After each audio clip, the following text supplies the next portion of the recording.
Miss Letty, what is your pleasure? The raven, Mr. Poe. Ah, yes.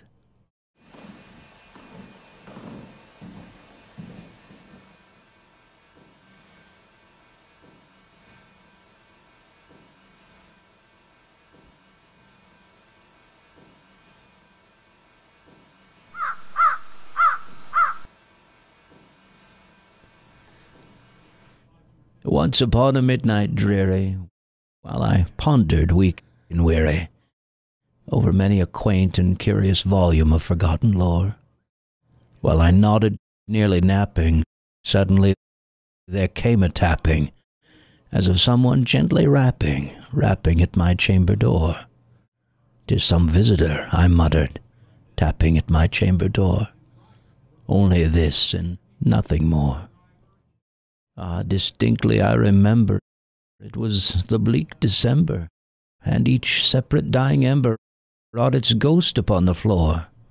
Eagerly I wished the morrow, vainly I had sought to borrow from my book surcease of sorrow, sorrow for the lost Lenore, nameless here forevermore.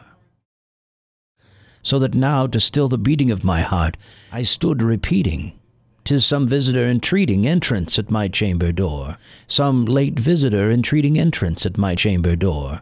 'Tis this and nothing more." Presently my soul grew stronger, hesitating then no longer. "Sir," said I, "or madam, truly your forgiveness I implore. But the fact is I was napping, and so gently you came rapping, and so faintly you came tapping at my chamber door, that I scarce was sure I heard you. Here I opened wide the door. Darkness there, and nothing more. Deep into that darkness peering, long I stood there wondering, fearing, doubting, dreaming dreams no mortal ever dared to dream before. Let my heart be still a moment, and this mystery explore. Darkness there, and nothing more. Open here I flung the shutter, when with many a flirt and flutter in there stepped a stately raven of the saintly days of yore. Not the least obeisance made he, not a minute stopped or stayed he, but with mine of lord or lady perched above my chamber door, perched upon a bust of Pallas, just above my chamber door, perched and sat, and nothing more.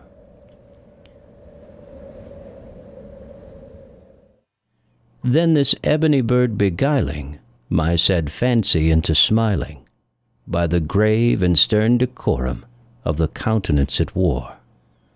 Though thy crest be shorn and shaven, thou, I said, art sure no craven, ghastly grim and ancient raven, wandering from the nightly shore.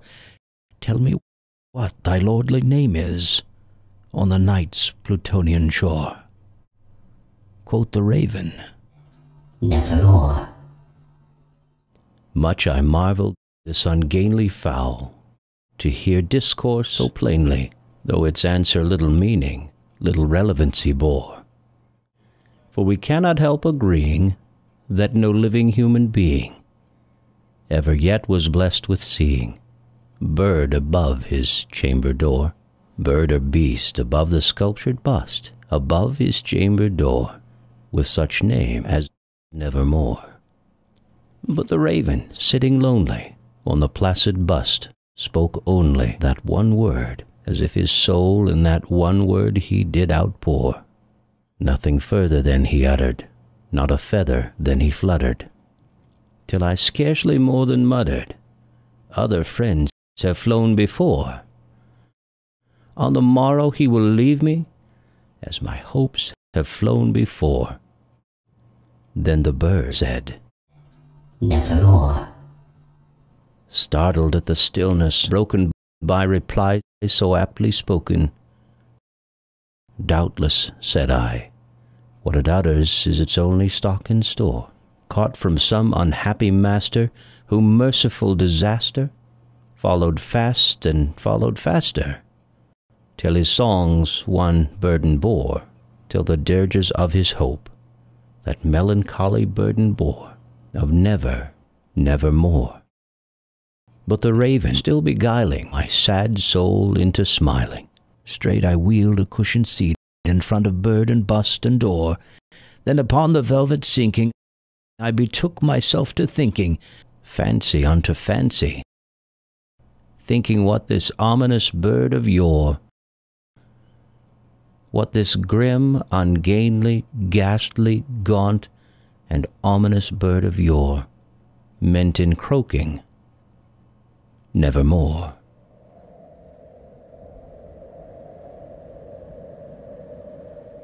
This I sat engaged in guessing, but no syllable expressing to the fowl whose fiery eye now burned into my bosom's core. This and more I sat divining, with my head at ease reclining on the cushion's velvet lining that the lamplight gloated o'er. Then methought the air grew denser, perfumed from an unseen censer, swung by seraphim whose footfalls tinkled on the tufted floor. Wretch, I cried, thy God hath lent thee, by thy angels he has sent thee, respite, respite, and nepenthe from thy memories of Lenore. Quaff, oh quaff this kind nepenthe, and forget this lost Lenore. Quoth the raven, nevermore. Prophet, said I, thing of evil, prophet still if bird or devil, whether tempter sent, or whether tempest tossed to thee here ashore, desolate yet all undaunted, on this desert land enchanted, on this home by horror haunted, tell me truly, I implore, is there balm in Gilead? Tell me, I implore. Quoth the raven, nevermore. Prophet, said I, thing of evil, prophet still if bird or devil, by the heaven that bends above us, by the God we both adore, tell this soul with sorrow laden, if, within the distant Aidenn, it shall clasp a sainted maiden, whom the angels named Lenore, clasp a rare and radiant maiden, whom the angels named Lenore. Quoth the raven, nevermore. Be that word our sign of parting, bird or fiend, I shrieked, upstarting, get thee back into the tempest and the night's Plutonian shore. Leave no black plume as a token of the lie thy soul hath spoken. Leave me loneliness unbroken, quit the bust above my door. Take thy beak from out my heart, and take thy form from off my door. Quoth the raven, nevermore. And the raven, never flitting, still is sitting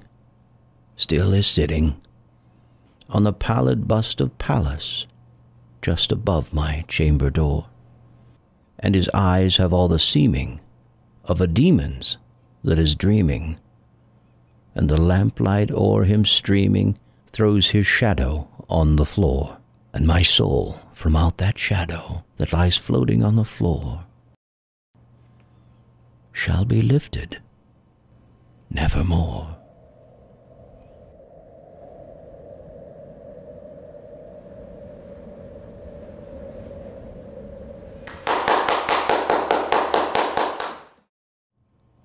Thank you, Miss Letty.